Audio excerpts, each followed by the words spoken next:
You know, the law of non-resistance is a law that 9 out of 10 people violate. And because they do, they cause themselves a lot of problems. It's a pretty well-balanced individual that understands how to live in harmony and not let this get to them. The law of non-resistance. Think of this for a moment. When you go to do anything that's out of the box, where you're really going where you've never been before, you're going to meet with resistance. As a matter of fact, if you don't meet with resistance, you're probably going in the wrong direction. You're not going ahead. You're either going sideways or backwards. Resistance is a signal that you're moving into a new area. However, whatever you resist persists. And what we're suggesting here is that you do not resist the resistance. Now that sounds like a bit of a mouthful, but understand this. You and I are programmed to resist resistance. That's part of our animalistic nature, fight or flight. What we want to do is master this. And instead of fight or flight or react, let's respond. Do you know there's a beautiful concept? It's the law of psychological reciprocity that rests on this law. That law states, whenever you put good out, you'll get good back, but very rarely right away. When you put bad out, bang, you get it right back. Well, let's think about that for a moment. We'll use the martial arts as a metaphor here. Karate is a very hard form of martial arts. You whack me, I whack you. You kick me, I kick you. And we beat the daylights out of each other. That's resisting resistance. Karate is not the way we want to approach this. When somebody yells at us, let them yell. Let them vent all the negativity, but not hit back. Then you take judo. Judo is where you take the strength of the other person's shot and put them down. You don't win much doing that. It's reported that Sir Winston Churchill was a master at psychological judo. One time, Bessie Braddock, who had been a member of Parliament for Liverpool, said, Sir Winston, you're drunk and disgusting. He said, yes, madam, I am. And he said, you're ignorant. You're ugly. But he said, tomorrow morning, I'm going to be sober. You say, what did he do? He win the battle and lose the war.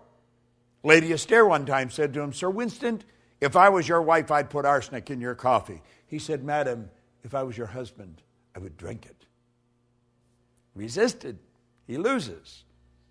George Bernard Shaw apparently had sent Sir Winston an invitation to Pygmalion when it came out in London, that we probably know better as My Fair Lady today. And on the invitation he put a written note, bring a friend if you have one.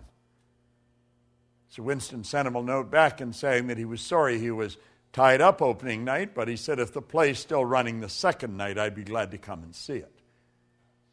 Now, you see, psychological judo, you put the person down with the strength of their shot. You win the battle, but you lose the war. Now, there's another way to do it, the non-resistant way. It's called aikido. That's where you take a shot at me, I duck and let it keep on going. I take it and I duck and keep. You kick, I duck and keep on, let it keep on going. I do not let you touch me. I don't fight back. I stay fresh. And when you've vented all your negative energy, I'm as fresh as a daisy and I can lead you to where you want to go. That's non-resistance. See, there's a law of non-resistance. Whatever you resist persists. So the next time you meet with resistance, rather than fight back, just let it go. It's not that important. And if you can get this law down pat, I guarantee you, you're going to have a good trip all the way to the top. Because you see, it's whenever we get out of the box, when we're moving ahead. I'm working on a new project. In fact, I've been working on it for a year. I have met with enormous amount of resistance. I just let it go. I just let it go. And I know when there's a lot of resistance on a program that I'm involved in, I'm on the right track. You see, if you're just going sideways, there isn't any resistance. You're doing something you already know. The law of non-resistance. of these 11 laws that you're getting, this is one of the most important. Burn it into your mind. And remember, don't react, respond. I remember, to close off with, I was doing a seminar with a bunch of teenagers in Hawaii one time. And I asked the kids, I said, what's the difference between reacting and responding? This one little 15-year-old girl looked off into space and she put her hand up. And she says, reacting is a habit. To respond, you have to think. It was the best answer I'd ever got. 15 years old. To react is a habit. To respond, you have to think. Now think of this. When you react, whatever it is that's causing you to react wins. You lose. When you respond, you win. The law of non-resistance. It's a great law to understand. Use it, and you'll win. This is Bob Proctor, and thank you.